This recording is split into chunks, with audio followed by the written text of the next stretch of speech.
In Moby-Dick, there is a moment early in the voyage when something almost invisible happens. No blood is spilled, no storm breaks, no whale breaches.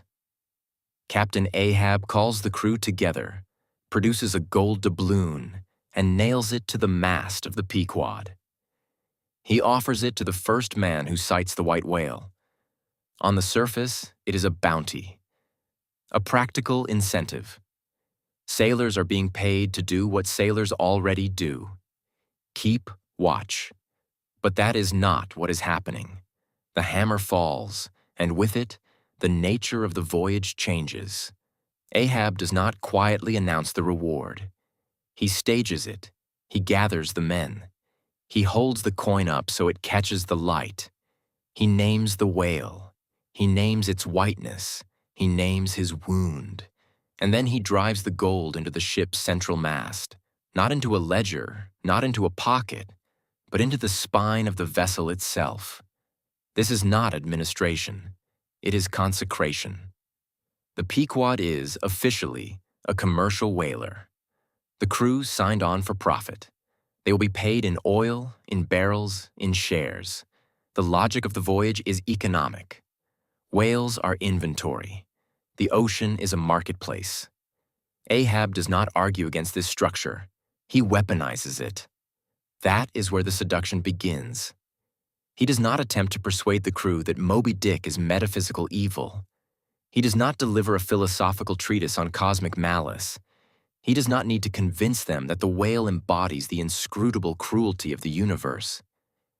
He simply prices the sighting. He turns perception into a commodity.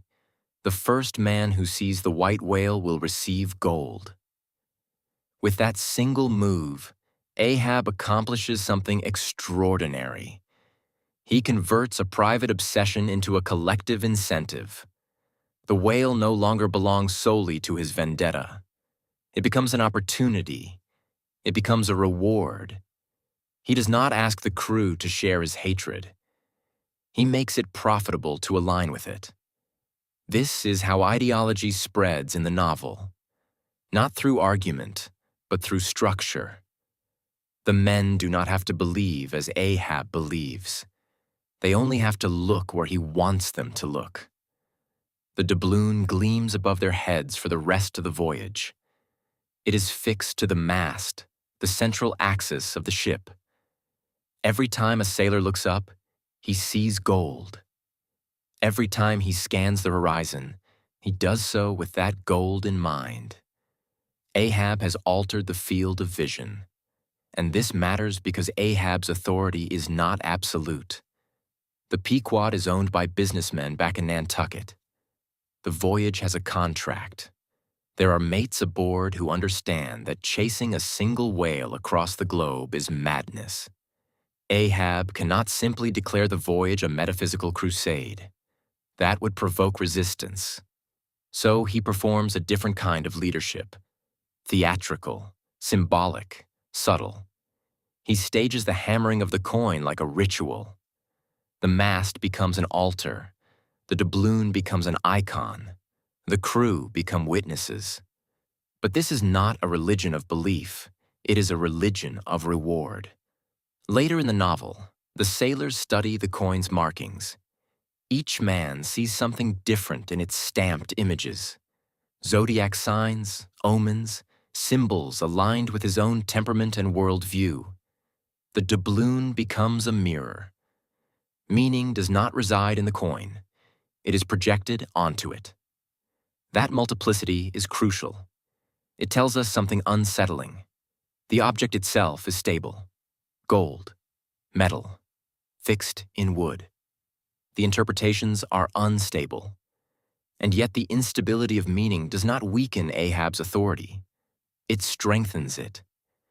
Because the crew does not need to agree on what the coin signifies. They only need to agree that it is worth something. Ahab exploits the one form of value that requires no metaphysical consensus: money. The whaling voyage is already structured around shares and profit. The sailor's labor is already quantified. Ahab does not replace this system. He hijacks it. The white whale becomes, in effect, the most valuable commodity on the ocean. This is the transformation. Before the doubloon is nailed to the mast, Moby-Dick is Ahab's enemy. Afterward, he is the crew's opportunity. And this is where the scene becomes quietly terrifying. Ahab's obsession is irrational. It is metaphysical.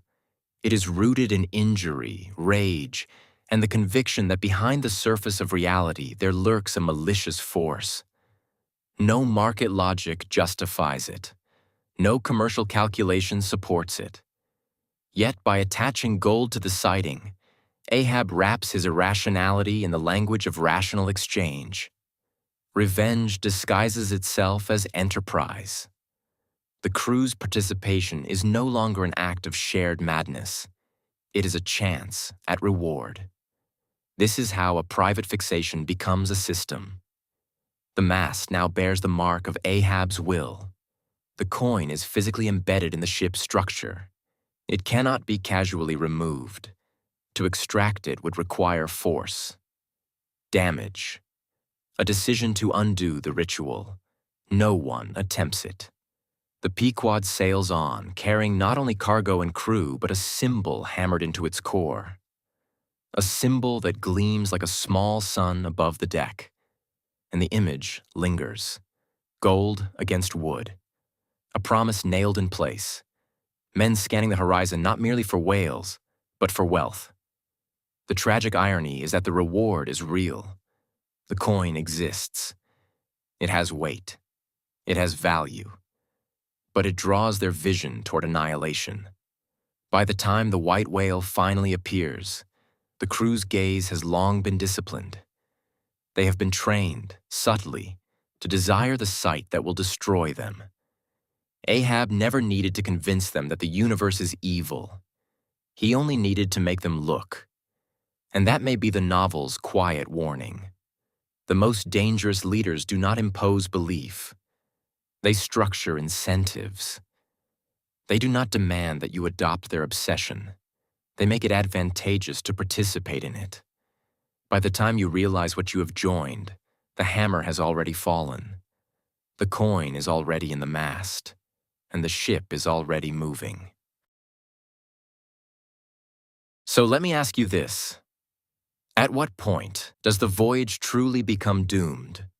When the whale strikes? Or when the coin is nailed to the mast?